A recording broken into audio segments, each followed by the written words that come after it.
अवधूत चिंतन श्री गुरुदेव दत्त. श्री स्वामी समर्थ. जय जय स्वामी समर्थ. स्वामी म्हणतात, बाळा, हा संदेश शेवटपर्यंत नक्की ऐक. बाळा, तुझी सर्व अडलेली कामे या संदेशातून पूर्ण होतील. तुला यातून काहीतरी मार्ग सापडतील. स्वामी म्हणतात, माझ्या प्रिय बाळा, आज तुला काहीतरी या संदेशातून तुला काहीतरी सापडणार आहे. म्हणजेच बाळा, तुझ्या जीवनाशी निगडीत असलेले सर्व अडचणी, सर्व चिंता आता या संदेशातून तुला मार्ग सापडतील.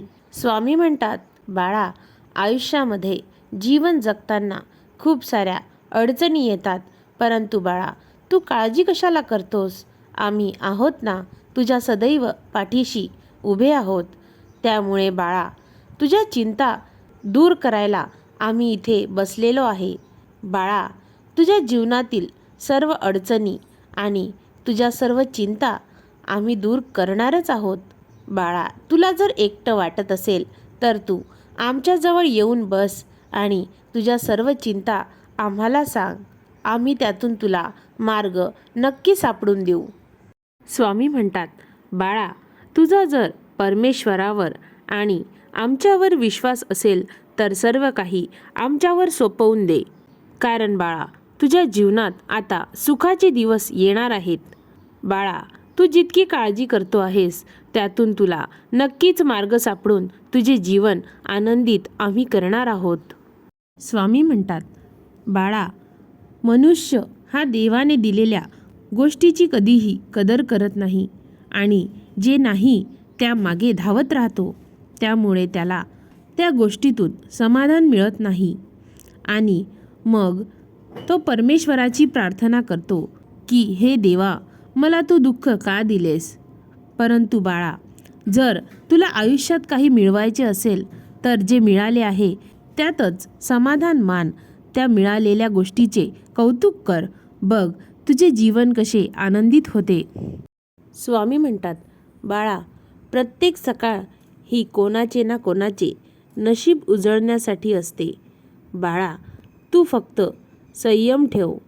तुझे सुद्धा नशीब या संदेशातून, आमचा संदेश ऐकल्यावर नक्कीच तुझे नशीब झळकणार आहे. स्वामी म्हणतात, बाळा, जर तू आमच्याकडे काही मागितल्यावर देखील तुला मिळाले नाही तर बाळा, आमचा राग करू नकोस. कारण बाळा, तुला जे आवडेल ते आम्ही देत नाही, तर त्याऐवजी तुला जे योग्य असेल, तुझ्या जीवनासाठी जे चांगले असेल ते आम्ही तुला देत असतो.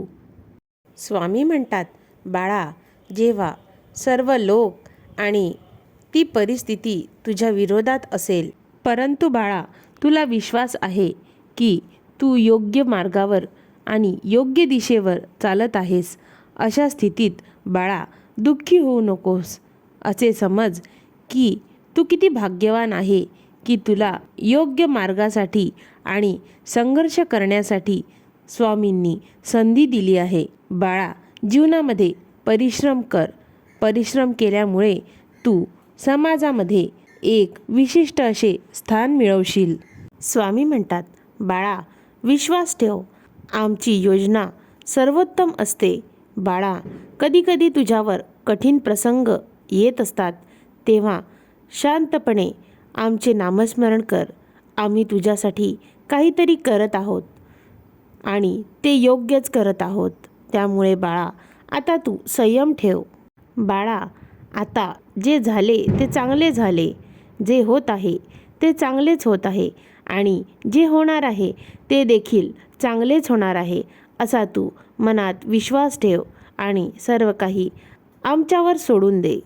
स्वामी म्हणतात, बाळा, आम्हाला सर्व प्रकारे ठाऊक आहे की तुझ्या जीवनात जे कोणी लोक होती ते सर्व तुला त्रास देणारे, तुझा राग करणारे आलेले होते. परंतु बाळा, आता आम्ही तुला त्यांच्यापासून दूर करणार आहोत. कारण बाळा, तुला त्यांच्यामुळे खूप त्रास झालेला आहे. आम्हाला सर्व प्रकारे माहीत आहे. इथून पुढे बाळा, तुला आता त्या लोकांशी काहीही संपर्क होणार नाही. कारण बाळा, त्यांच्यापासून आम्ही तुला लांब करणार आहोत. आणि म्हणूनच बाळा, तू तुझ्या जीवनात खरं आनंद, सुख, समृद्धी मिळवू शकणार आहेस. बाळा, तू केलेल्या मागच्या जन्माचे सत्कर्म या जन्मात तुला कामात येणार आहेत. त्यामुळे बाळा, अशा तुझं वाईट चिंतन करणाऱ्या लोकांकडे लक्ष न देता बाळा, तुला जो झालेला त्रास आम्हाला माहिती आहे. म्हणूनच तर बाळा, आम्ही तुझ्या जीवनात खूप काही आनंदाचे क्षण घेऊन आलो आहे. तू चिंता का करतो आहेस? आम्ही आहोत ना. स्वामी म्हणतात, बाळा, इथून पुढे तू खूप पुढे जाशील आणि तू प्रत्येक गोष्टीमध्ये विजय प्राप्त करशील. सुख, समृद्धी, तुझे घर आनंदाने भरभराटी होईल. पैशाने घर तुझे नांदू लागेल. तर बाळा, आता ती वेळ आली आहे तू आनंद व्यक्त करण्याची. बाळा, हे ब्रह्मांड नायक तुझ्या सदैव पाठीशी उभे आहेत. अवधूत चिंतन श्री गुरुदेव दत्त. श्री स्वामी समर्थ. जय जय स्वामी समर्थ.